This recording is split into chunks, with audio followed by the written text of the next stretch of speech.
Mes chers frères et sœurs, on continue avec cette série concernant les bienséances, les comportements, les moralités que doivent adopter les croyants et les croyantes bi'idnillahi subhanahu wa ta'ala. Et on avait parlé précédemment du comportement à avoir lors du voyage, as-safar.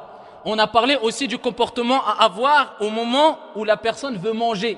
On a parlé de ce comportement. On a appris à manger, walhamdulillah, à travers les textes du Coran et de la Sunna, bifahmi salafil ummah, et de façon résumée et bref. Et aujourd'hui, bi'idnillahi azza wa jal, on continue avec cette série d'éducation. Et cette série, je vous la propose, mais avant tout, je la propose à moi-même et j'espère qu'Allah azza wa jal me facilitera moi, ainsi que vous, ici, d'appliquer cette série et ces mains de recommandations d'Allah Azza wa Jalla et du prophète alayhi salatu wassalam. Innahu waliyu dhalika wal qadiru alayh. On continue avec cette série, avec ce comportement qui est un comportement qui fait partie des comportements les plus importants en islam. C'est ce qu'on appelle adabul kalam. On va apprendre à tout simplement parler. Comment parler? Comment utiliser cette langue qui Abdullah ibn Mas'ud radiyallahu anhu wa arda a dit dans un athar avec une chaîne de transmission authentique: il n'y a rien sur la surface de la terre qui mérite le plus d'être emprisonné que al-lisan, la langue. Abdullah ibn Mas'ud, il rappelle que celui ou cette chose qui est la langue mérite le plus d'être emprisonnée. C'est elle qui mérite le plus d'être emprisonnée ici par rapport à tout ce qu'il y a sur la surface de la terre. Al-lisan, car on sait très bien qu'avec la langue, al-insan, il peut créer des dégâts. Il peut faire énormément de mal et ça peut être une cause, c'est-à-dire sa langue de son entrée directement en enfer. Wal-iyadhu billah, a'adana Allah wa iyyakum minan nar. Comme la langue peut être une cause de ton entrée au paradis, ya Abdallah. Donc c'est pour ça qu'on va apprendre à parler. Et pourquoi pas alors que l'insan, la personne, sait très bien qu'on ne connaît pas une personne à travers son apparence physique. Ou bien, disons, si on veut plus dans les détails, on ne connaîtra jamais aussi bien une personne que quand on l'aura entendu parler, s'exprimer, d'accord, ou qu'on aura parlé et discuté plusieurs fois avec elle. Mais ce n'est pas avec son physique que tu vas connaître parfaitement et complètement la personne. Si tu vois une personne marcher, est-ce que tu vas savoir qu'il a tel caractère, telle moralité, qu'il est comme ceci, comme cela, yani de façon... Non, abadan. Walakin, si tu t'arrêtes et tu parles avec lui et tu discutes avec lui, ne serait-ce que 5 minutes, wallahi al-azim, tu pourras déjà avoir une idée sur la personnalité de cette personne-là. Comment il voit les choses, comment il se comporte, est-ce qu'il coupe la parole, est-ce qu'il parle en haussant le ton, est-ce qu'il parle sans science, est-ce qu'il se vante, etc. Donc à travers la parole, on connaît à peu près les gens.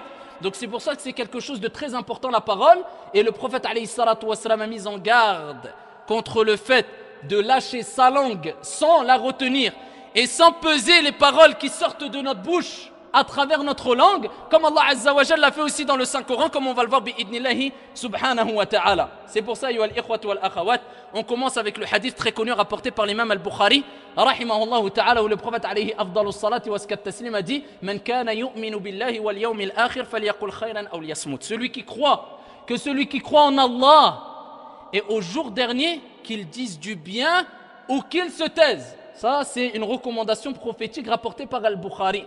Celui qui croit en Allah et au jour dernier, qu'il dise du bien ou qu'il se taise. Et c'est pour ça que l'imam al-Nawawi rahimahullah ta'ala a dit: Ya ibadallah, écoutez bien, il dit: le musulman doit prêter attention, doit voir bien ici avant de parler. Il doit prêter attention, il doit faire très attention. Avant de quoi? Avant de parler. Il dit l'imam al-Nawawi rahimahullah ta'ala: s'il y a un intérêt mondain d'ici-bas ou religieux qu'il parle, qu'il le fasse. Sinon, qu'il se taise. Et ensuite l'imam al-Nawawi rahimahullah ta'ala, il rappelle que quoi? Ici, le fait de ne pas parler, de retenir sa langue, de se taire, c'est une façon de se préserver, de récolter ce qu'on appelle la paix. Celui qui ne parle pas, tandis que celui qui parle souvent, c'est les personnes qui sont ici plus facilement à même de tomber dans l'égarement ou à tomber dans une parole qui va être la cause de leur entrée en enfer, wal-iyadhu billah. Tandis que celui qui ne parle jamais ou très peu, on ne dit pas de parler jamais, mais très peu, celui-là est à l'abri de quoi? Du châtiment d'Allah Azza wa Jal. De dire une bêtise, de dire une parole qui va être la cause de son entrée en enfer. C'est pour ça le prophète a dit que celui qui croit en Allah et au jour dernier, qu'il dise du bien ou qu'il se taise. L'imam al-Nawawi, il dit: quand il y a un intérêt pour la vie d'ici-bas ou la religion de parler, parle. S'il n'y a pas d'intérêt, tais-toi, car dans le silence et dans le fait de se taire, il y a une sorte de préservation. Tu es préservé de plusieurs mots, comme l'a dit l'imam al-Nawawi rahimahullah ta'ala. Et c'est pour ça qu'on dit à nos frères et sœurs, et je dis avant tout sans fausse modestie, à moi le premier, quand tu parles à Abdallah, même dans les choses de dunya, même dans les choses de la vie d'ici-bas, et a fortiori dans les choses religieuses, attention de tomber dans ce qu'on appelle al-ghiba, wal-namima, wal-la'n, tout ce qui est mauvais, comme la médisance, la calomnie, la malédiction, les erreurs, le fait de critiquer, de toucher à l'honneur de ton frère, etc., etc., etc. Et rappelle-toi la parole du prophète que celui qui croit en Allah et au jour dernier, qu'il dise du bien ou qu'il se taise. Si le prophète, ya Abdallah, ya Amatallah, si le prophète nous dit ça, c'est qu'il y a une raison, c'est qu'il veut notre bien et qu'il sait que la langue, c'est une des principales causes par laquelle les gens rentrent en enfer, wal iyadhu billah.